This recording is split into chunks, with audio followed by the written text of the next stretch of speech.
শীতকাল চলছে, এই সময়ের বিশেষ আমল সম্পর্কে জানতে চাই। আমি একজন পক্ষাঘাত রোগী, দীর্ঘ 8 বছর যাবৎ আমি হুইল চেয়ারে চলাফেরা করি। আমি প্রস্রাব পায়খানা অনুভব করতে পারি না। আমি ডায়পার ব্যবহার করি, 5 ওয়াক্ত নামাজ পড়ার চেষ্টা করি, কিন্তু অনেক সময় প্রস্রাব হয়ে যায়। এই অবস্থায় আমার কি নামাজ হবে, পরামর্শ দেবেন। পরিবার পরিকল্পনা চাকরি করা কি জায়েজ আছে? অমুসলিম বন্ধুর বাসায় মুরগির মাংস খাওয়া যাবে কিনা? সোশ্যাল মিডিয়ার সূত্রে জানতে পেরেছি, উগ্র হিন্দুদের হাতে শহীদ হওয়া আইনজীবী সাইফুল ইসলাম আলিফকে গোসল ছাড়া কাফন পরানো হয়েছে। শহীদকে গোসল দেয়া এবং না দেওয়ার ব্যাপারে শরীয়তের বিধান কি? আমি বিদেশে থাকি, জুমার নামাজ ছাড়া অনেক ওয়াক্ত নামাজ একা একা পড়া লাগে, করণীয় কি? বাসার শোকেস, আলনা ইত্যাদি কেনা অপচয় হিসেবে গণ্য হবে কিনা? নেভি জাহাজে সিগারেট দেয়া হয়, না নেওয়ারও সুযোগ নেই। সিগারেট বিক্রি করে টাকা নিলে কি বৈধ হবে? আমি 1.5 বছরের মতো এই টাকা গ্রহণ করি, এখন করণীয় কি? আইডি থেকে এশার নামাজের জামাতের সময়ের ভিন্নতার কারণে এক জায়গায় নামাজ পড়ার পর অন্য জায়গায় আজান শোনা যায়, 2 আজানের কি জবাব দিতে হবে?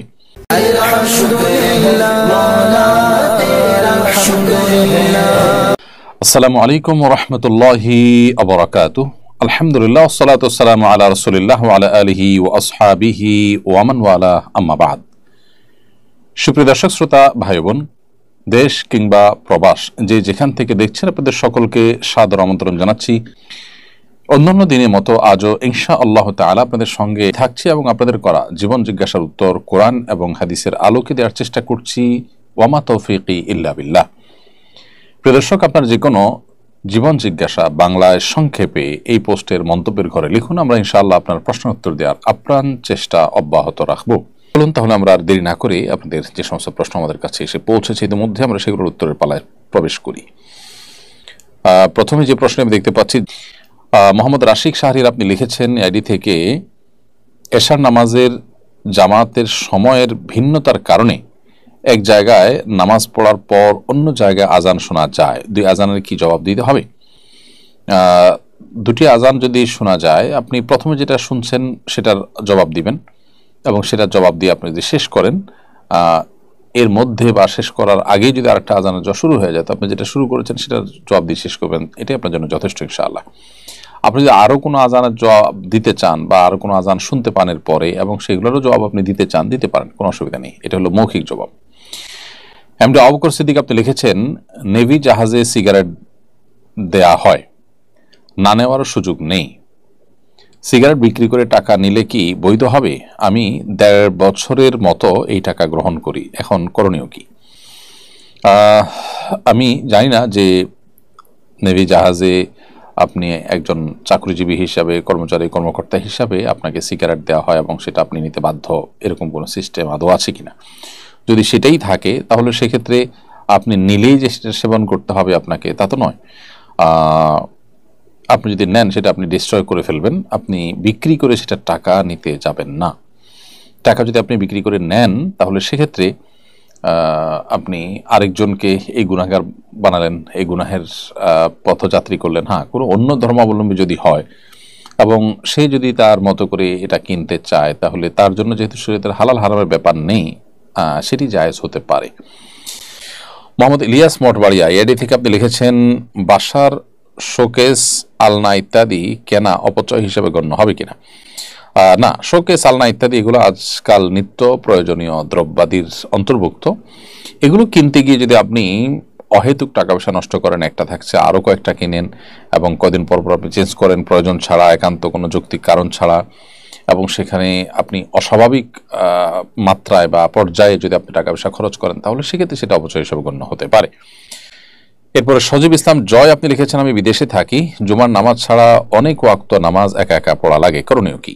ভাই সজীব, জুমার নামাজ ছাড়া অন্যান্য ওয়াক্ত যদি অন্য কোনো মুসলিম না পান, তাহলে আপনি নিজে ছোট করে, পারলে ছোট করে আজান একামত দিয়ে হলেও আপনি নামাজ পড়বেন, এমনভাবে যেন আপনি জামাত নামাজ পড়ছেন। আর যদি অন্য কাউকে আপনি সামিল করবার কোনো সুযোগ থাকে তাহলে সেটা আপনার করা উচিত।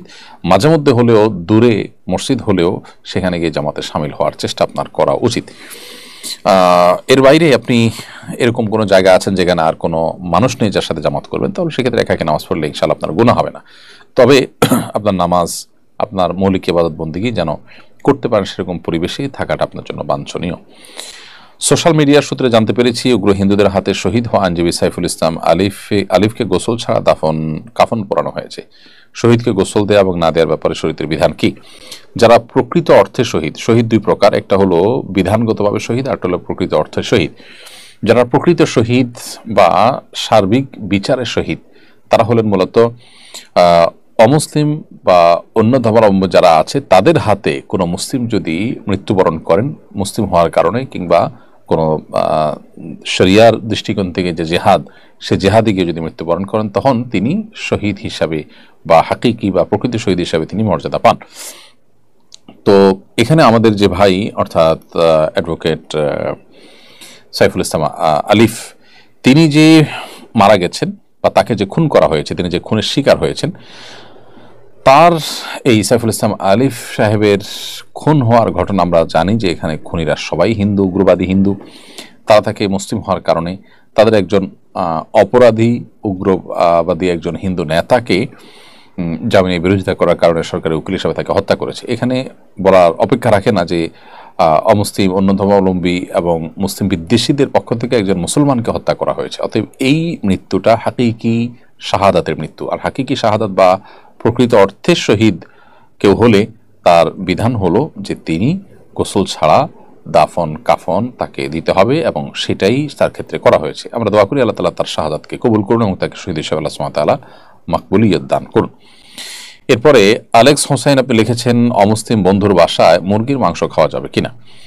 অমুসলিম বন্ধু যদি তার বাসায় মুরগির গোশত রান্না করেন, তাহলে সেক্ষেত্রে সেই গোশত যদি কোনো মুসলিমের জবাই করা মুরগির গোশত হয়, অর্থাৎ জবাই যদি হালাল পদ্ধতিতে হয়, তাহলে তারা রান্না করেছেন সেজন্য সেটা হারাম হয়ে যাবে না, যদি না তারা কোনো সেখানে নাপাক কোনো কিছু না মেশায়। যদি নাপাক কোনো কিছু মেশাবার আশঙ্কা থাকে, তাহলে সেক্ষেত্রে সেটা খাওয়া না জায়েজ হবে। তো সাধারণত মুরগি বা গরু বা যে কোনো পশু, এটা যদি কোনো মুসলিম জবাই করে, তাহলে সেক্ষেত্রে রান্না কে করছে সেটা ম্যাটার নয়, জবাইটা হালাল হয়েছে কিনা সেটা হলো মূল বিষয়। জান্নাতুল ফাহিমা জিমি এয়ারে থেকে আপনি লিখেছেন, পরিবার পরিকল্পনা চাকরি করা কি জায়েজ আছে? পরিবার পরিকল্পনার যদি এমন কোনো ডিপার্টমেন্টে আপনি চাকরি করেন যে ডিপার্টমেন্ট থেকে চাকরি করলে কোনো হারাম বা কোনো খারাপ কাজে আপনাকে ইনভলভ হতে হয় না, তাহলে সেই কাজে আপনি চাকরি করতে পারবেন। আর যদি পরিকল্পনার এমন কোনো ডিপার্টমেন্টে আপনি চাকরি করেন যেখানে আসলে দিন শেষে এমন কাজ করছেন, মানুষকে পরিবার পরিকল্পনার নামে স্থায়ীভাবে জন্ম নিয়ন্ত্রণকরণ, তারপরে আরও ইসলাম বিরোধী বিভিন্ন যে সমস্ত প্রচারণা রয়েছে, বিভিন্ন কর্মকাণ্ড রয়েছে, সেগুলোর সাথে যদি আপনাকে সামিল হতে হয়, তাহলে সেটা আপনার জন্য নাজায়েজ হবে। অর্থাৎ এখানে দেখার বিষয় হলো আপনার ডিউটিটা এক্স্যাক্টলি কী, তার উপর নির্ভর করবে আপনার এই চাকরি হালাল নাকি হারাম সে বিধান।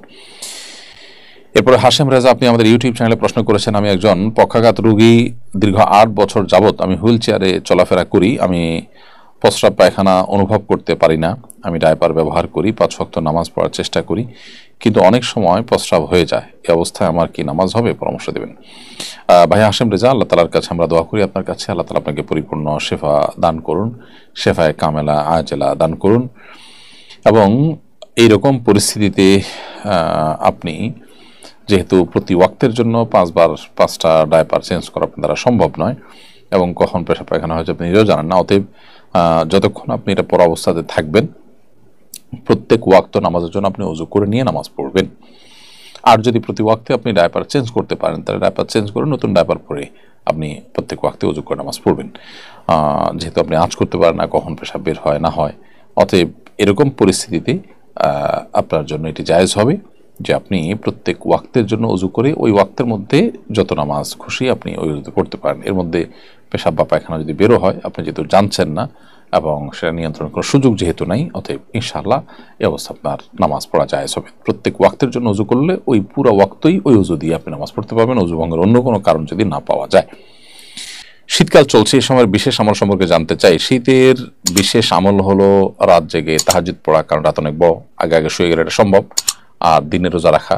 হাসান বসরি রহমতুল্লাহ আলাইহি বলেছেন যে শীতকালটা ইমানদারের জন্য সুবর্ণ সুযোগ। এটা হাদিসের ভাষায় আল গনিম আল বারেদা আস-সাওম ফি শিতা বলা হয়েছে, শীতল সুবর্ণ সুযোগ বলা হয়েছে। কারণ হিসেবে তিনি উল্লেখ করেছেন, হাসান বসরি রহমাতুল্লাহ উল্লেখ করেছেন যে এই শীতের সময় লাইলুহু তবিল, এর রাতটা থাকে দীর্ঘ, ফায়াকুমু, তখন বান্দা সেখানে দাঁড়িয়ে তাহাজ্জুদ পড়তে পারে। ওয়া নাহারুহু কাসীর, আর দিনটা থাকে ছোট। ফায়াসুমু, তখন সেই দিনে রোজা রাখতে পারে বান্দা। তো সেজন্য আমরা এই শীতের সময় এই আমলগুলো করতে পারি। এগুলো হাদিস এবং নবী সাল্লাল্লাহু আলাইহি সাল্লামের নির্দেশনা থেকে সরাসরি প্রমাণিত। প্রিয় দর্শক, দেখতে দেখতে আমরা অনুষ্ঠান একেবারে শেষ প্রান্তে চলে এসেছি। আজও অনেকগুলো প্রশ্ন উত্তর দেওয়ার সুযোগ হয়েছে। না সাবতু ফামিন আল্লাহ ওয়া ইন আখতাতু ফামিন শাইতান। যদি সঠিক কিছু বলে থাকি আমার তরফ, আল্লাহর তরফ থেকে, আর যদি ভুল কিছু বলে থাকি সেটা আমার এবং শয়তানের তরফ থেকে। আল্লাহ তাআলা আমাদেরকে সঠিক কথাগুলোকে বুঝে বুঝে আমল করার তৌফিক দান করুন। আজ পর্যন্তই। আল্লাহ তাআলা সবাইকে সুস্থ রাখুন, ভালো রাখুন, নিরাপদে রাখুন। জাযাকুমুল্লাহু খায়রা। ওয়া আসসালামু আলাইকুম ওয়া রাহমাতুল্লাহি ওয়া বারাকাতুহু।